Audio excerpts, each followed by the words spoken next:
باران بیوقفه بر سقف‌های شیبدار محله نیاوران می‌بارید. شب سنگینی بود. آسمان ابری آنقدر پایین آمده بود که به نظر می‌رسید می‌خواهد بر بام خانه‌ها فرو بریزد. باد از میان درختان بلند چنار و سرو عبور می‌کرد و صدایی زوزه مانند ایجاد می‌کرد که با هر رعد و برق رنگی وحشی‌تر می‌گرفت. در دل این غوغای طبیعت خانه‌ای قدیمی و 3 طبقه ایستاده بود. خانه‌ای که در دهه 50 ساخته شده بود، با نمای گچکاری شده، بالکن‌های آهنی زنگ زده و پنجره‌هایی با شیشه‌های کدر و قدیمی.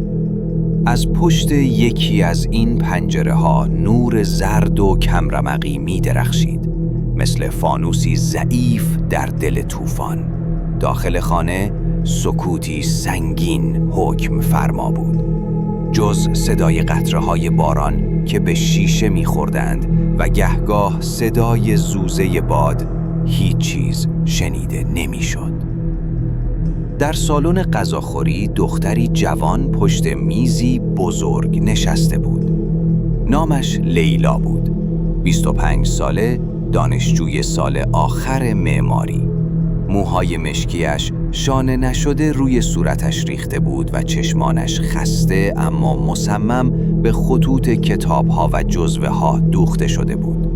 روی میز پر از کتاب‌های قطور، جزوه‌های خط خورده، خودکارهای نیمه جوهر و چند فنجان قهوه نیمه خورده بود که هر کدام نشان می‌دادند ساعت هاست او سرگرم مطالعه است.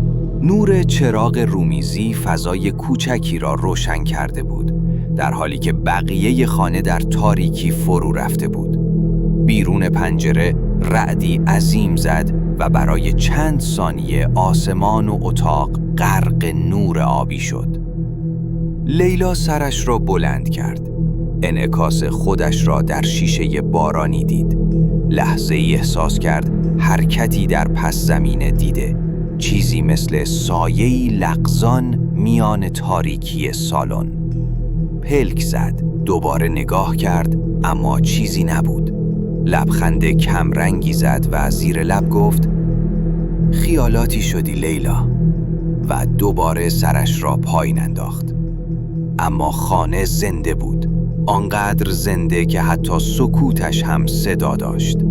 چند دقیقه بعد صدای خشخش آرامی از راه پله چوبی پیچید. صدایی شبیه کشیده شدن چیزی روی زمین. لیلا لحظه‌ای گوش داد. خودکار را روی کاغذ نگه داشت و به سکوت گوش داد. قلبش کمی تندتر می‌زد.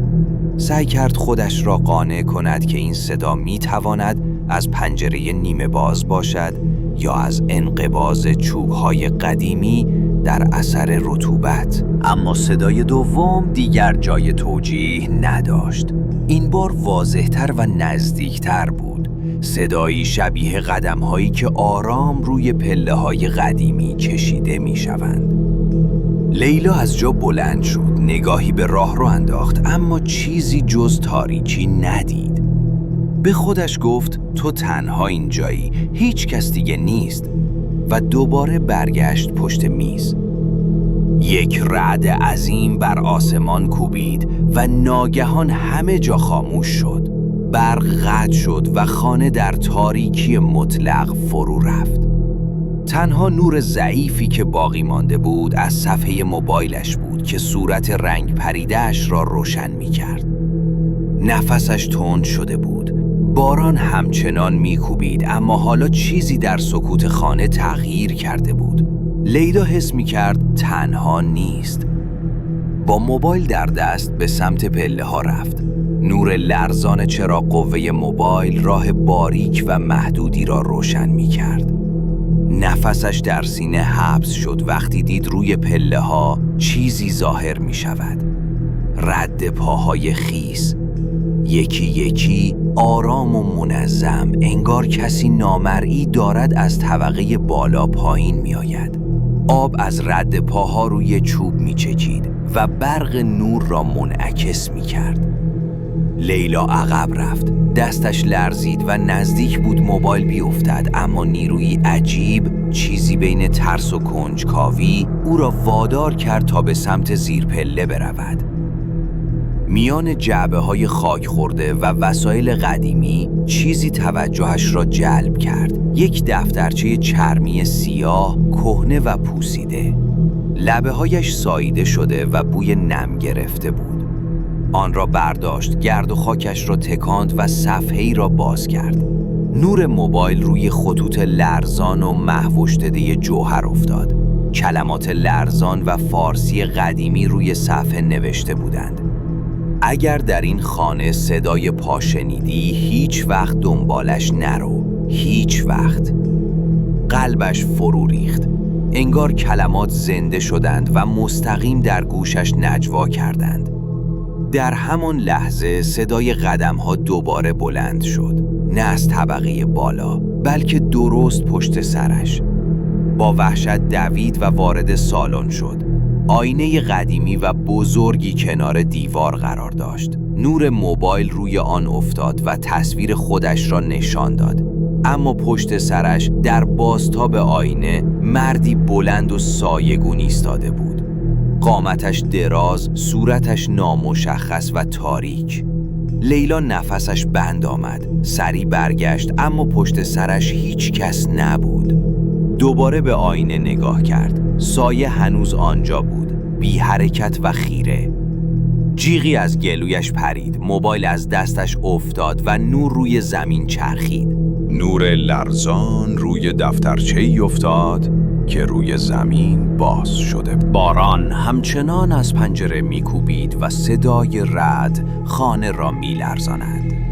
لیلا با دستان لرزان سعی کرد موبایل را بردارد، اما درست همان لحظه صدای نفسهای سنگین و خفه کسی درست پشت گوشش شنیده شد. صبح روز بعد خانه در سکوت غرق بود. نور خاکستری سحر از پنجره ها وارد می شد و نوار زرد پلیس جلوی درب ورودی کشیده شده بود. مأموران داخل خانه را بررسی کرده بودند. همه چیز دست نخورده بود جز یک آینه شکسته، یک دفترچه چرمی روی زمین و رد پاهایی که در میانه سالن ناگهان قطع می شدند. هیچ کس نفهمید چه بر سر لیلا آمد. تنها چیزی که باقی ماند جمله‌ای محو در دفترچه بود: هیچ وقت دنبال صدای پا نرو. هیچ وقت.